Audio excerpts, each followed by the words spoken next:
users will not choose better protocols. They will only choose better experiences. And this isn't just about, cross-chain exchanges. It's about everything. It's a frequent issue I have when I'm talking about people with Monero and privacy. If users are even in the slightest bit bothered, they will simply not care and go back to Bitcoin where everyone can see what their transactions are.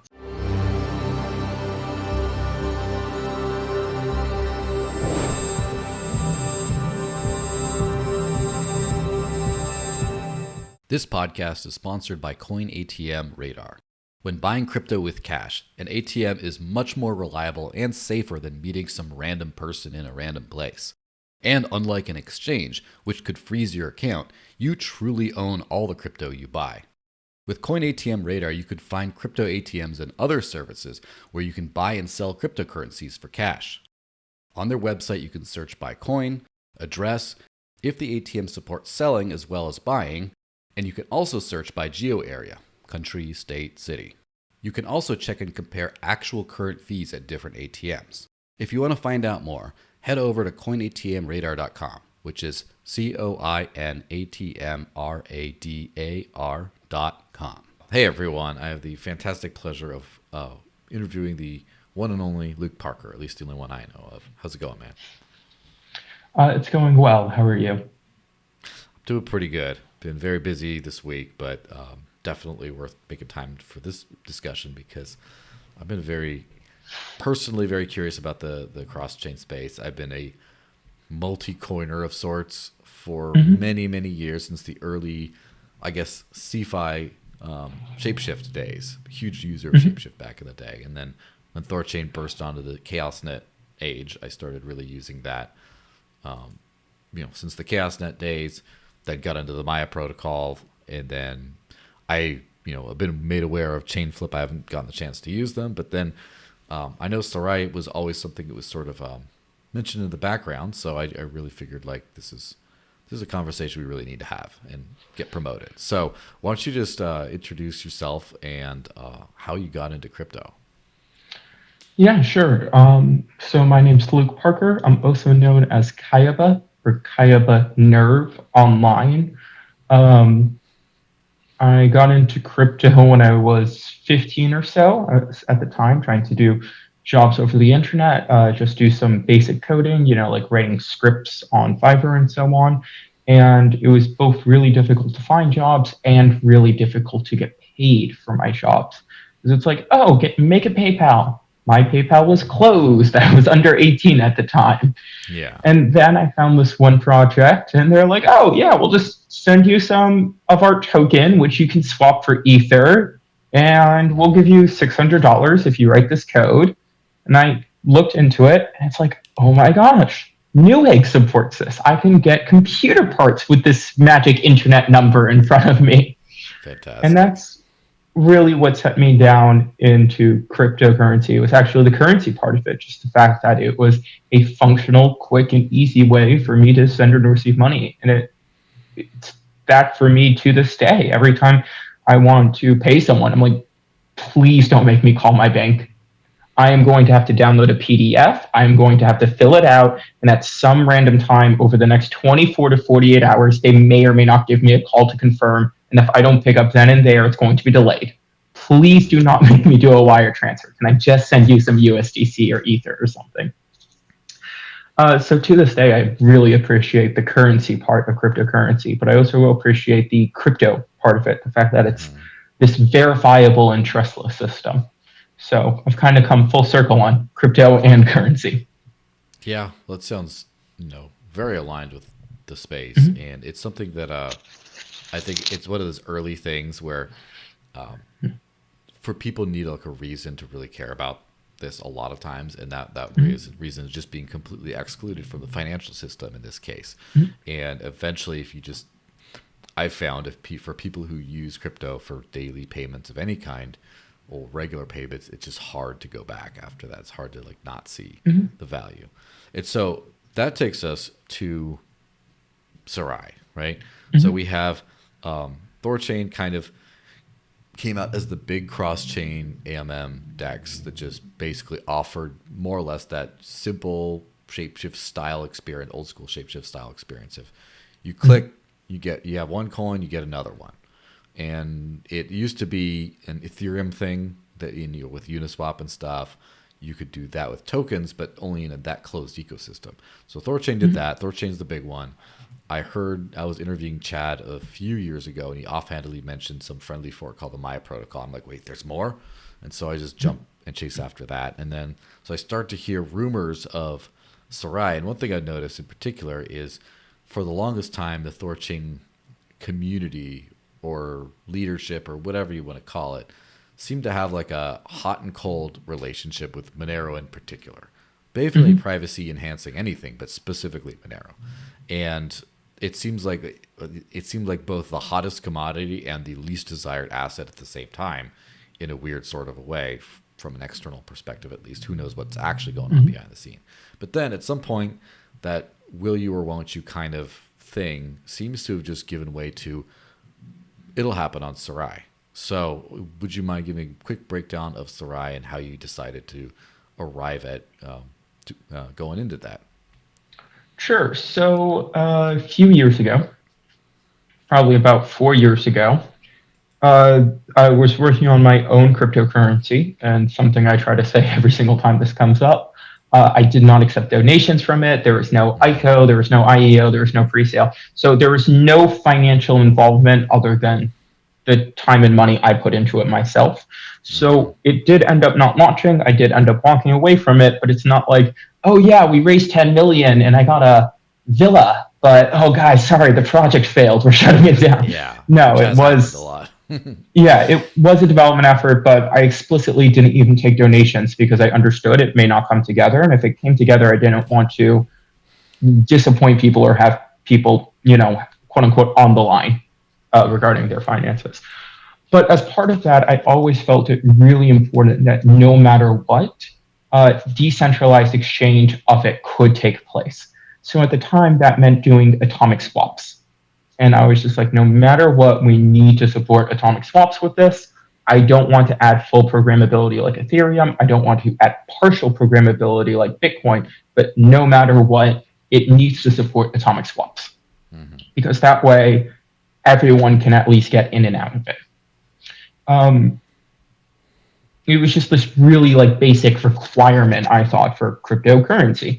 And this protocol floated across my screen, and it was for atomic swaps between a non-programmable cryptocurrency and a programmable cryptocurrency.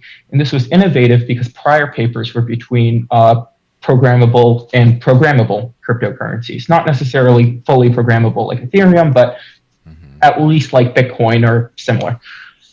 So it was, I believe, it was initially proposed for Monero. I saw it in the Nano cryptocurrency shadowfall things, and I ended up implementing it for my own project. I implemented it with another developer who at the time was interested in Nano.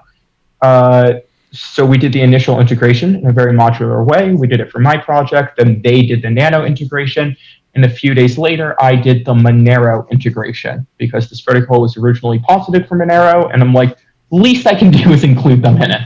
So that's what really got me interested in starting to develop these cross-chain decentralized exchanges.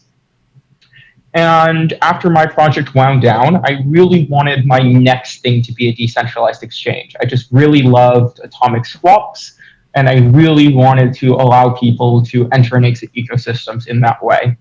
And that was actually kind of my original plan. I didn't believe at the time in THORChain's model. I was unhappy with various aspects, and I was thinking that things should be pure. It should just be you and the other person. There should be no middleman, et cetera, and et cetera.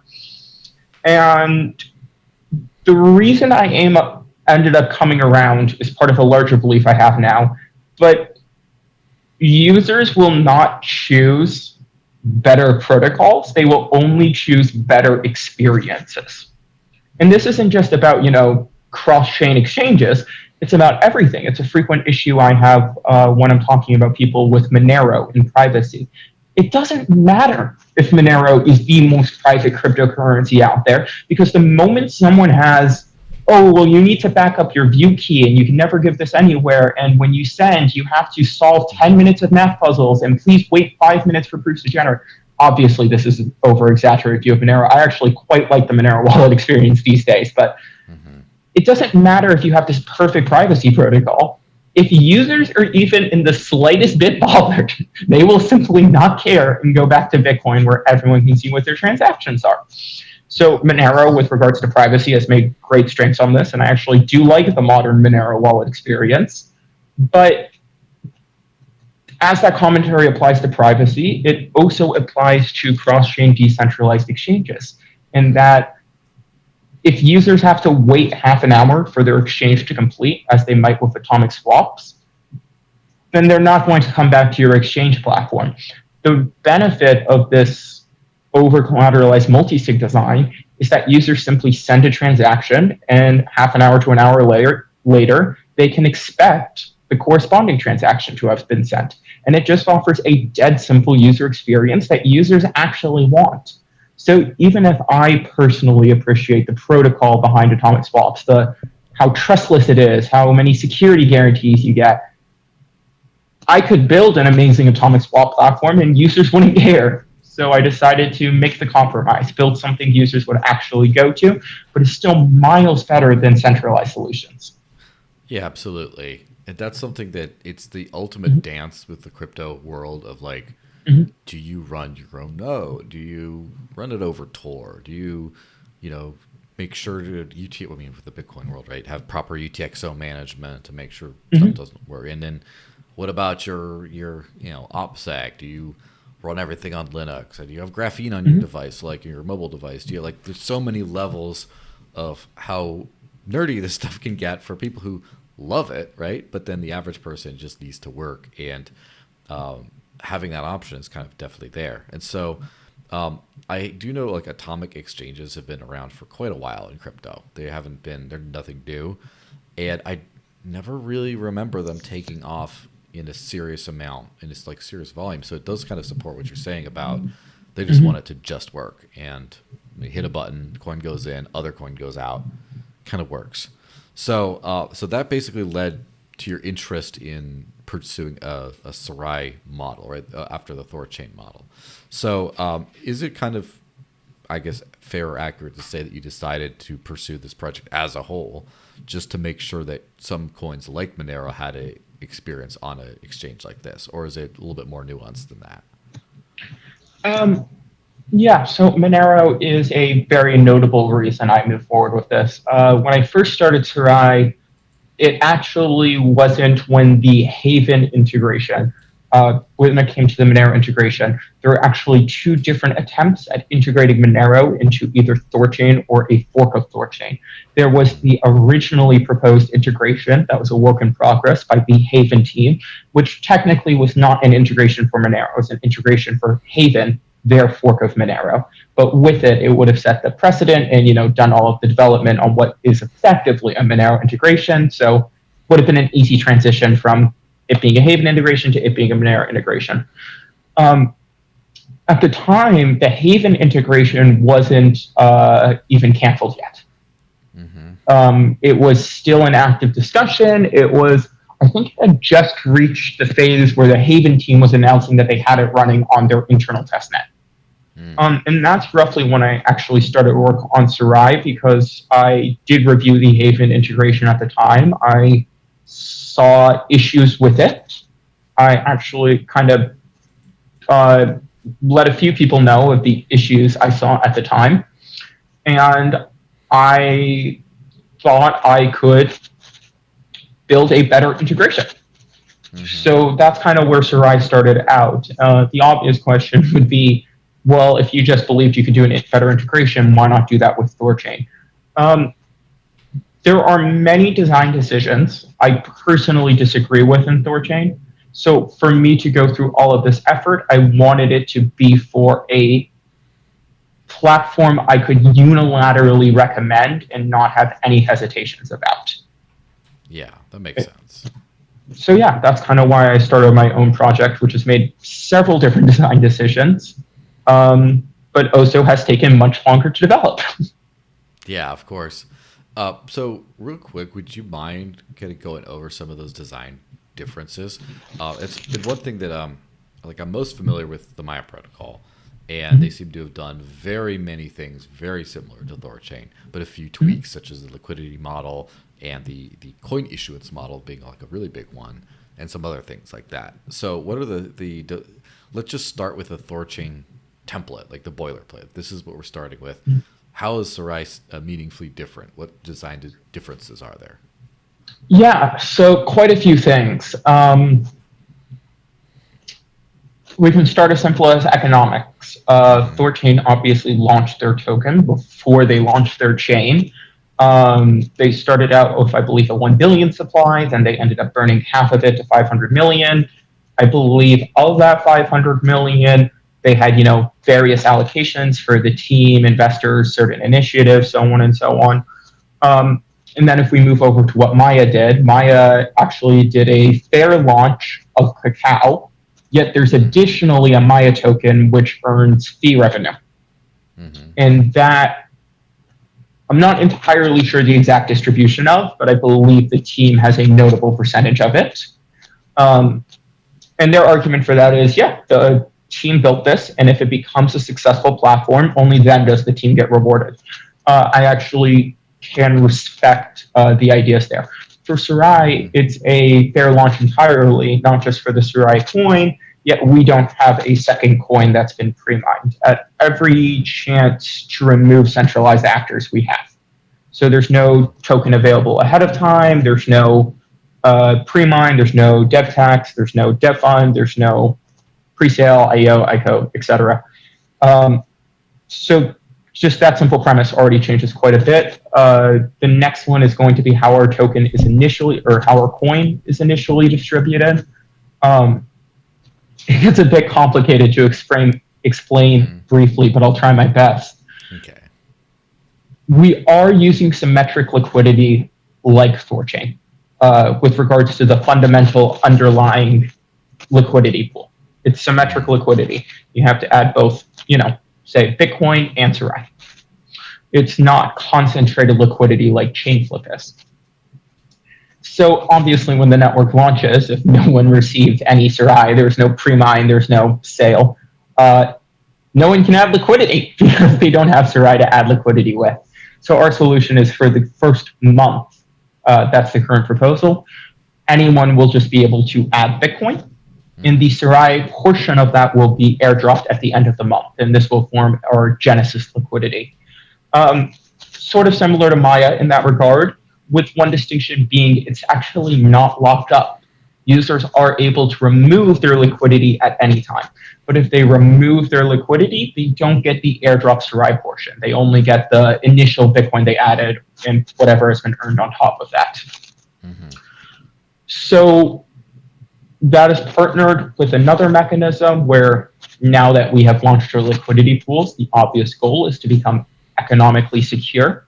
We have validators who have actually staked enough Serai that we can say the protocol is economically secure. And one solution for that would be for whoever are the validators at the start of the network at Genesis.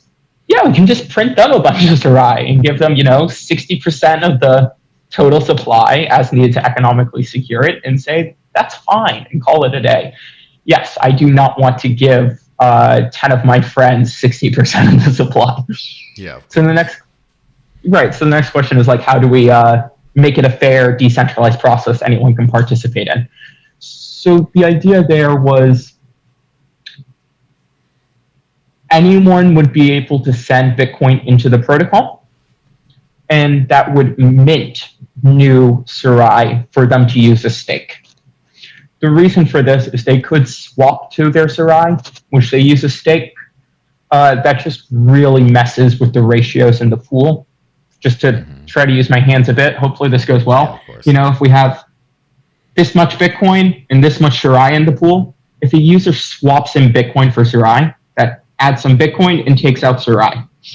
So when we're discussing, moving 60% of the total Serai supply into the validator stake, we're not just discussing, here's the starting phase, here's the end of it. We're discussing this massive shift in the pool ratio. And the question is, how do we minimize how massive that is? Because it's really not the best footing to start the protocol on, just this, exponential rise up. Because it's good on the rise up, it's less good on the way back down.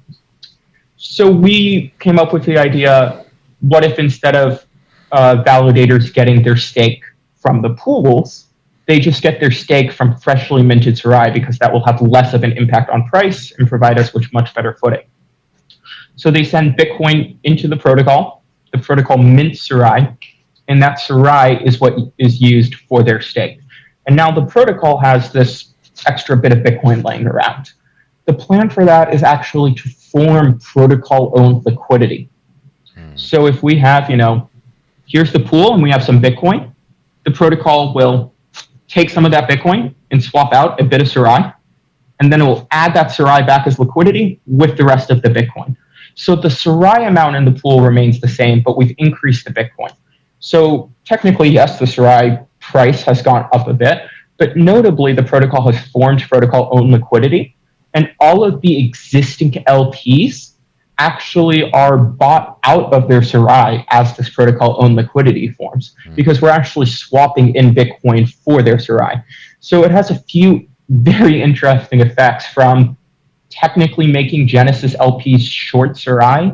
If the protocol never reaches economic security, their LP positions don't change. But as the protocol does move towards economic security, the amount of Bitcoin, Ether, DAI, Monero in their positions would be expected to go up, while also making large swaths of liquidity protocol owned, because we're looking to have 60% or so of the total supply be staked to validators. We'd be looking at a very similar percentage of liquidity becoming protocol owned. Under ideal circumstances, of course. Mm-hmm. So yeah, economics are vastly different in that sense, from distribution to protocol, the focus on protocol owned liquidity. And then there's also just a bunch of other things, but I think that's a good first step in how we're different. Yeah, that's the first kind of big structured thing. Now, are nodes going to be fully Serai bonded, or are they LP bonded, kind of like Maya does it? They're going to be fully SRI bonded. There's a lot of technical commentary on why you cannot have liquidity be used as stake. Mm-hmm. And if you successfully bound it, if you successfully limit it and apply these very specific rules, then yes, it works out. But I would not phrase it as bonding at liquidity is secure to this specific threshold. I would say bonding liquidity to this specific threshold satisfies these other economic conditions, and these other economic conditions are what enable you to. It's a whole commentary piece. I don't want to get into it right now, but nonetheless, we're solely doing SRI as stake. Yeah, very nice. And so, what's the sort of developer funding model for this? And obviously, that's more of a 2024 question than like a 2013 question, right? Because back in the day, everyone's like, "Oh, I just launched my proof of work coin from scratch, and there's no founders reward, no nothing, and we'll get donations for development or whatever." And then I'm sure plenty of people pretending to do that and actually doing something different. These days, it seems like every project and their brother is launching with like 30% VC, whatever, all that kind of stuff. So that's where the sort of context comes from. This is standard today. Standard, almost everyone has a big allocation for the people building this. And obviously, that's not the way you decided to go. So which way did you decide to go? How are you going to pay the bills and keep either personally developing this, or hire other people to do that, or encourage other people to do it? So personally, I've been developing Serai for, I believe, over 2 years now. I'm not independently wealthy, as in, I wasn't born to parents in the Manhattan Upper East Side. No.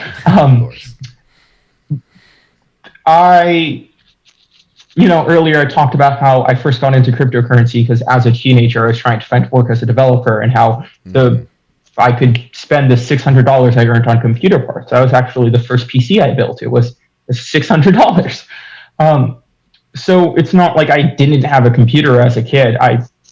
But my parents weren't the type to, go out and buy me these large gaming machines and sponsor my development. And also, oh yeah, you can use our second house to live. No, Yeah. I've been lucky enough though, thanks to cryptocurrency as an industry, to independently fund my lifestyle.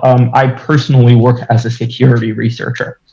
And the really great thing about working as a security researcher is that if you're good and or lucky enough at it, I'll caveat that. There's probably some element of luck to it.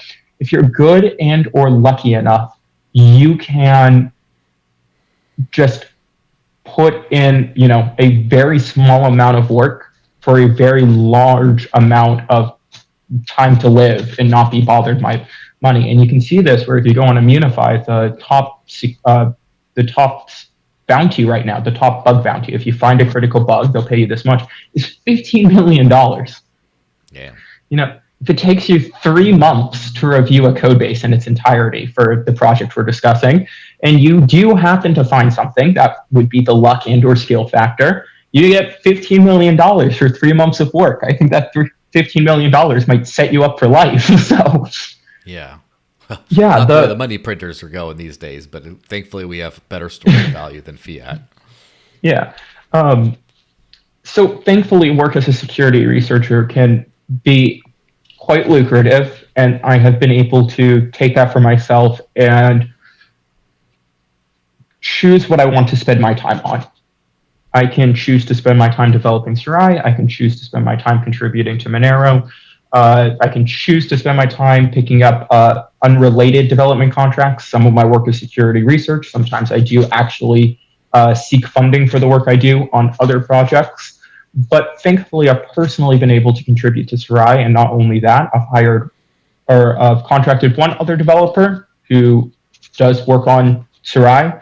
And then I've occasionally contracted a Monero developer to help with the Monero side of things. As appropriate. They actually did a lot of polishing off on our, quote, Monero Serai library.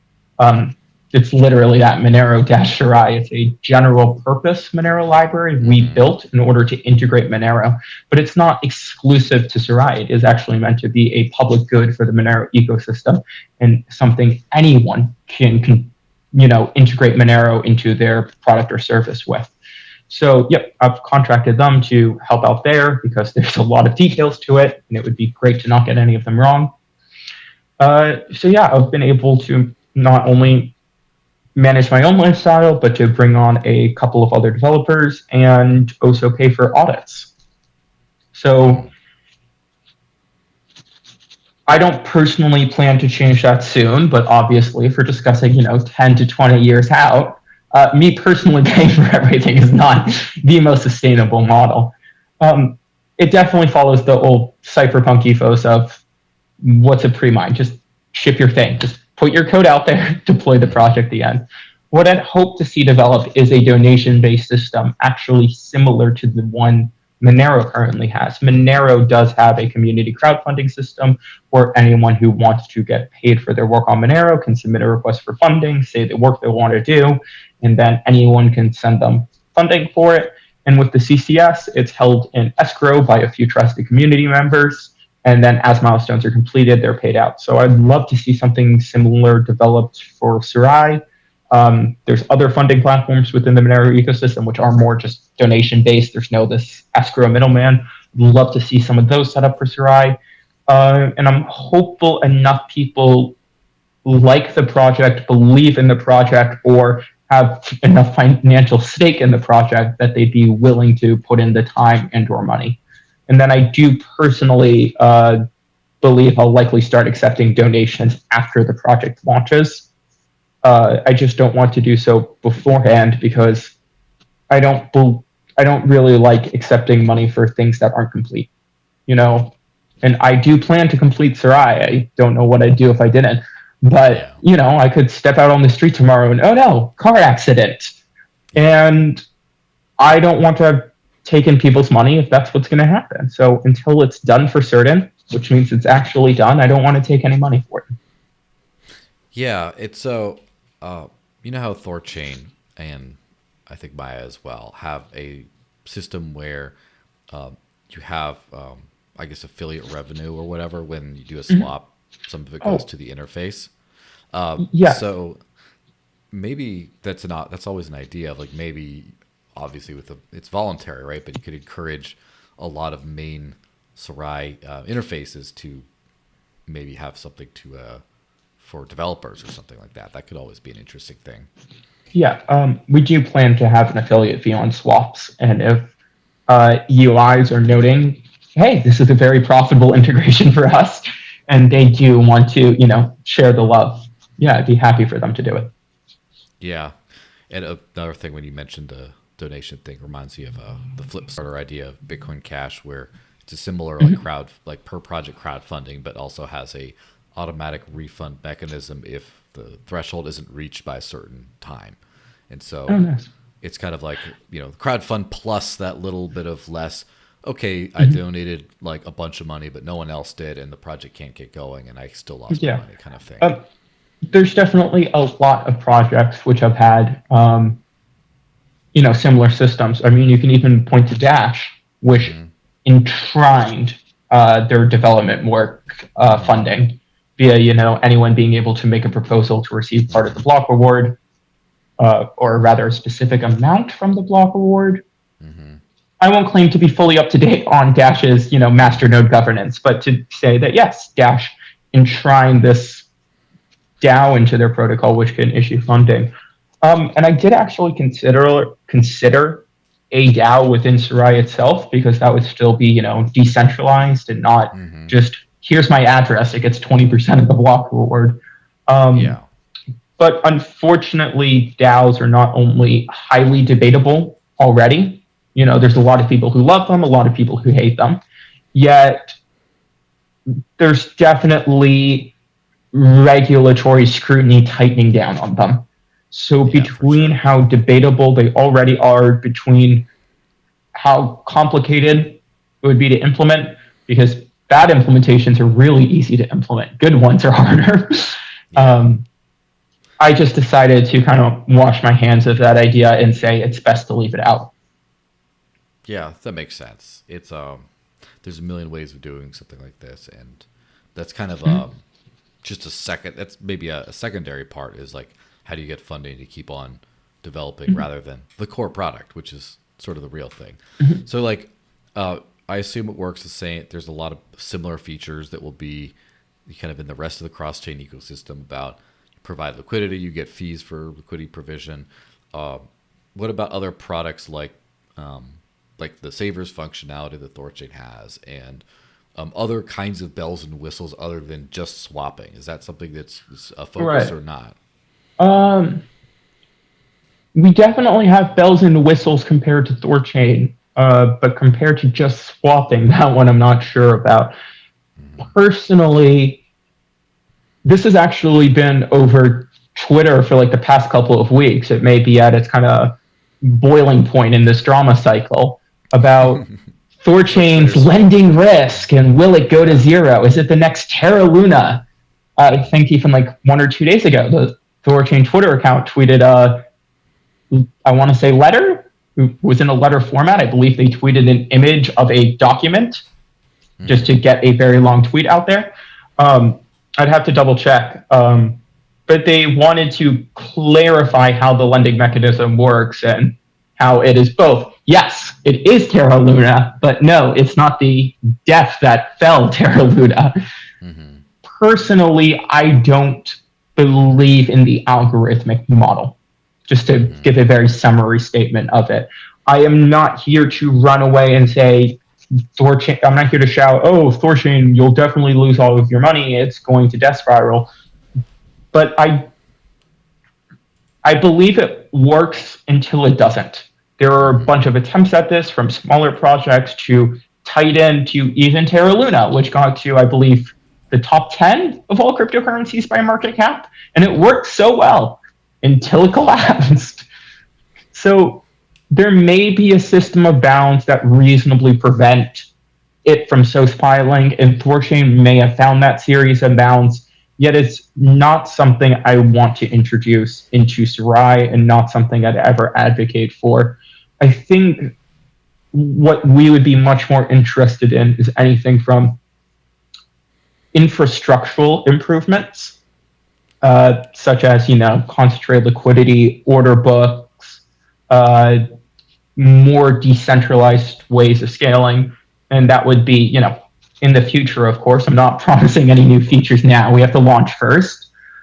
Yet also much more bounded offerings. One consideration has been for Aave style loans. Mm-hmm.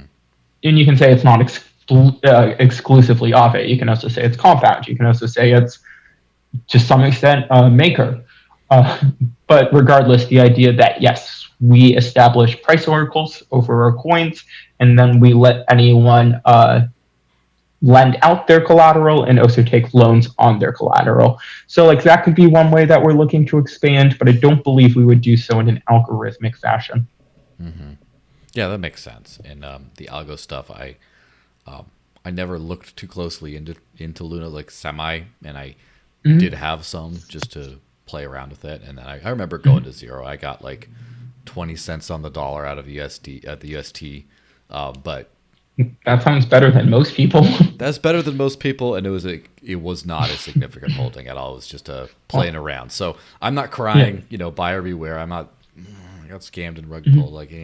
It seemed. And to be fair, before the collapse, the last few weeks on my weekly news show, I did mention this thing seems sketchy and it might be ready to go. So if I didn't heed my own warnings, it's my own fault, right? But yeah, I get that. The algo thing is very tricky because you're trying to basically peg the value of an asset, which all values belief. Human beings decide what they think is valuable or not. Trying to peg it in a certain way, in a certain sort of automated way, and just hope that works out. It's like there's so much. It's so difficult. I think it's probably one of the most difficult things is to have a fully foolproof algorithmic value. To give credit to THORChain, the protocol, they can't death spiral because they limit their coin's total supply to 500 million, which means no matter what, their supply can't go higher than 500 million with whatever effects that has. So they're not going to be, here's your 1 trillion rune, it's worth 2 cents. Would you like any more? No, that can't happen because of this limit on the supply. So the death spiral for THORChain isn't, their supply goes ad infinitum. The concerns of an event that we might call a collapse would be, 1, the supply hits 500 million. But 2, if the supply hits 500 million, I believe it actually prevents redemption of all outstanding loans. So they're no liquidation, yet also they're not necessarily repayable, from my understanding. And that's both a benefit to the protocol, but it doesn't change.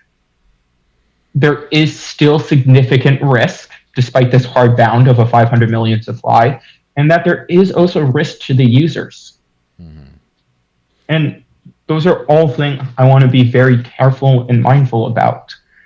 And if that makes, THORChain despite being the older protocol, if that makes them the faster moving one or the more innovative one, I'm fully fine leaving them to that, while I would like a protocol that's very steady about how it works and operates. Yeah, for sure. And I mean, obviously I was using THORChain during the ChaosNet days, and I started to LP some Ethereum right when Ethereum got shut down for 3 months on THORChain, and that was right when Ethereum had a massive run up. Rune, so I've had my own share of burns from this whole thing, but that was ChaosNet.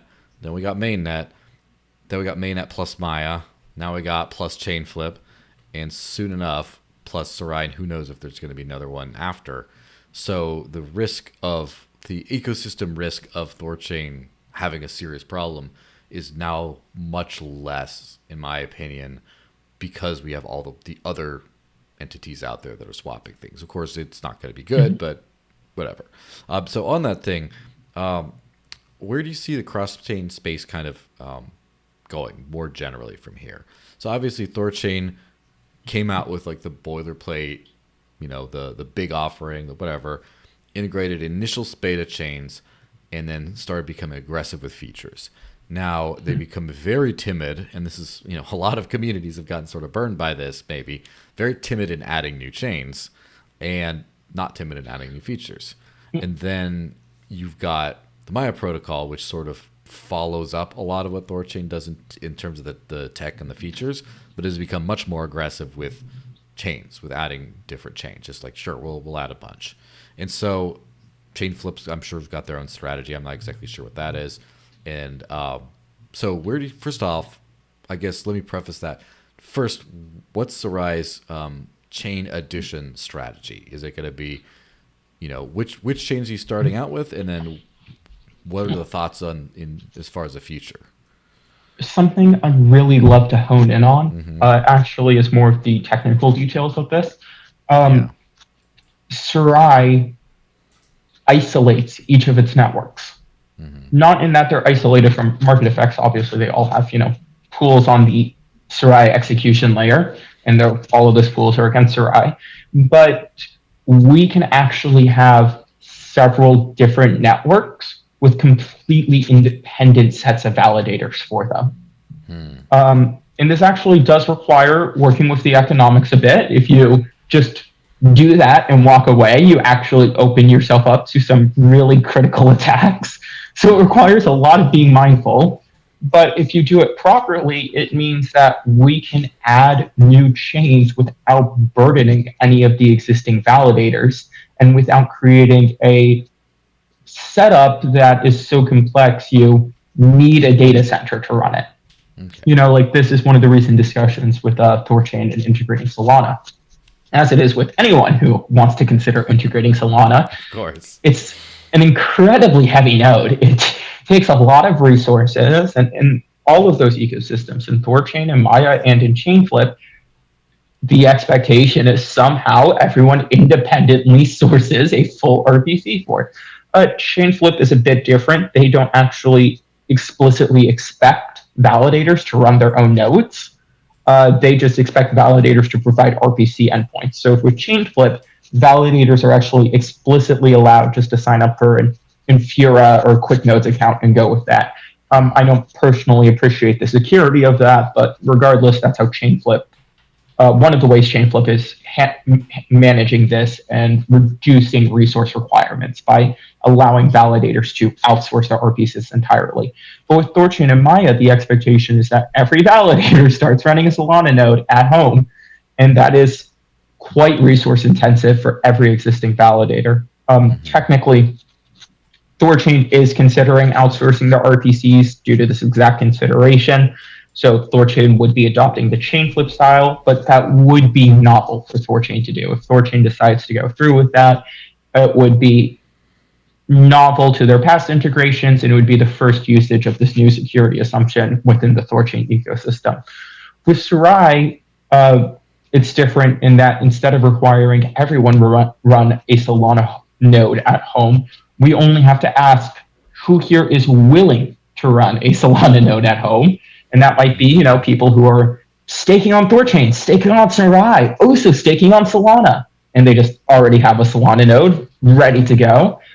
Or it could be people who are willing just to independently set up Solana nodes. But regardless, we can actually completely isolate those validators in what nodes they run and how they achieve consensus over the data they're staring at, over how they produce signatures and so on. And this really lets us decentralize quite quickly. With THORChain, I believe their validator limit is 120 right now. Maya, I'm not sure if Maya copied that or did some tweaks. I believe ChainFlip is looking at 150 validators. Serai is looking at 150 validators per network. So at launch, we could actually have up to 600 validators, and with every new network is yet another. So it really changes the difficulty and risk in doing new integrations. So we are looking to take advantage of that to very aggressively extend what networks we support in the future. Yeah, interesting. So, I mean, obviously, it doesn't construe promises or anything, but are there any ideas of like if you had your way, what are some cool ones you'd like to have on there?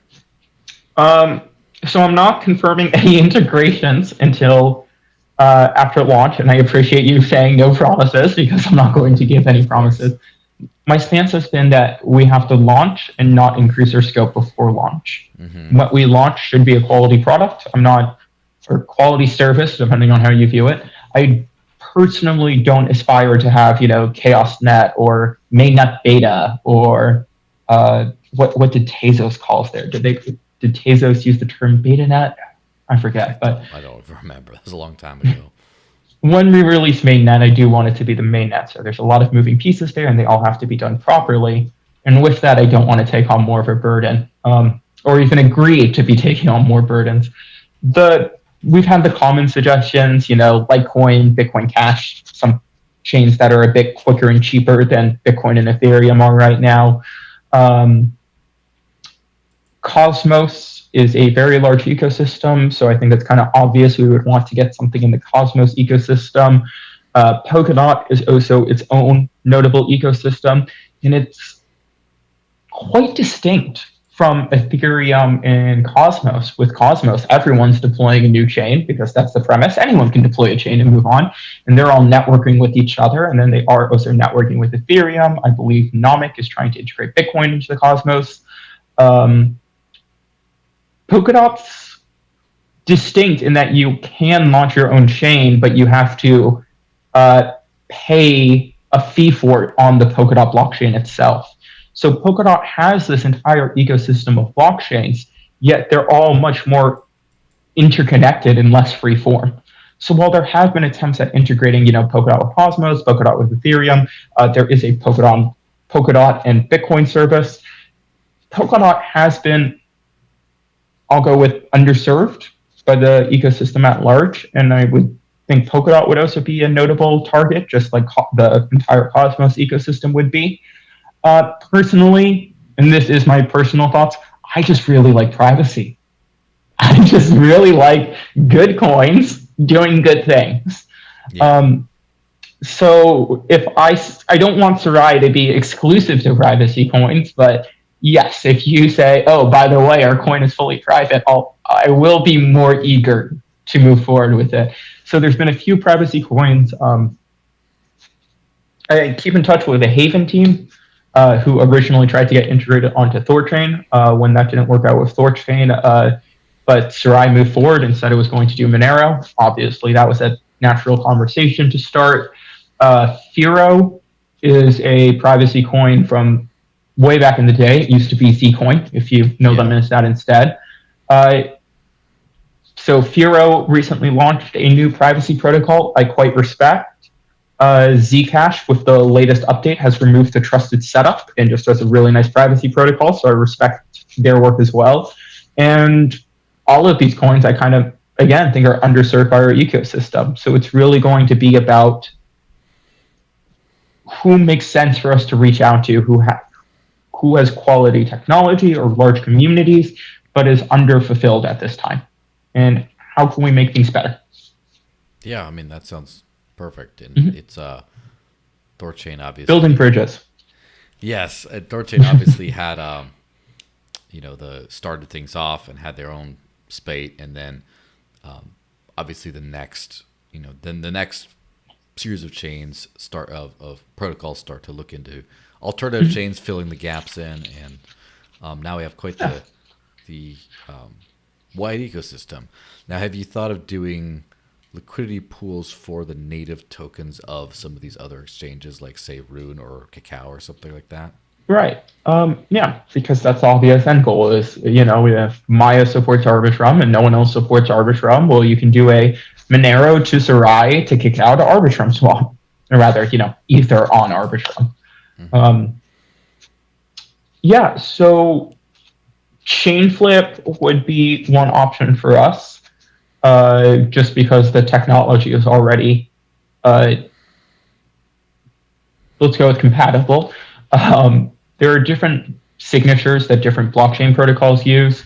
As of this time, THORChain only generates ECDSA signatures. They're currently auditing their ability to generate ED25519 signatures. When Serai launches, it will only be able to produce Schnorr signatures and Schnorr-like signatures. So Monero doesn't use Schnorr signatures, but it uses a signature, I'd argue, reducible to Schnorr. And because it's reducible, it's basically the same thing. It's not, but let's claim that. Because it's basically the same thing, we can just move forward with the Schnorr signature side of things. So that's kind of the biggest hurdle for these integrations. Both THORChain and Maya use ECDSA signatures and can generate ECDSA signatures. But ChainFlip uses Schnorr signatures over an elliptic curve known as ristretto. And then Serai will also internally use Schnorr signatures over an elliptic curve, ristretto. And then both ChainFlip and Serai produce Schnorr signatures. So for us to immediately try to integrate Maya or THORChain, we can't exactly talk to each other. We can send them Schnorr signatures and they can be like, what the hell is this? We don't know what this is. Come back with a signature we support. So I've actually talked about this a bit with the Maya folks, about either them adding support for Schnorr signatures, about Serai adding support for ECDSA signatures. I've actually made personal efforts on researching ECDSA protocols and even creating new ones which are sufficiently performant. I'm trying to write a paper on that now.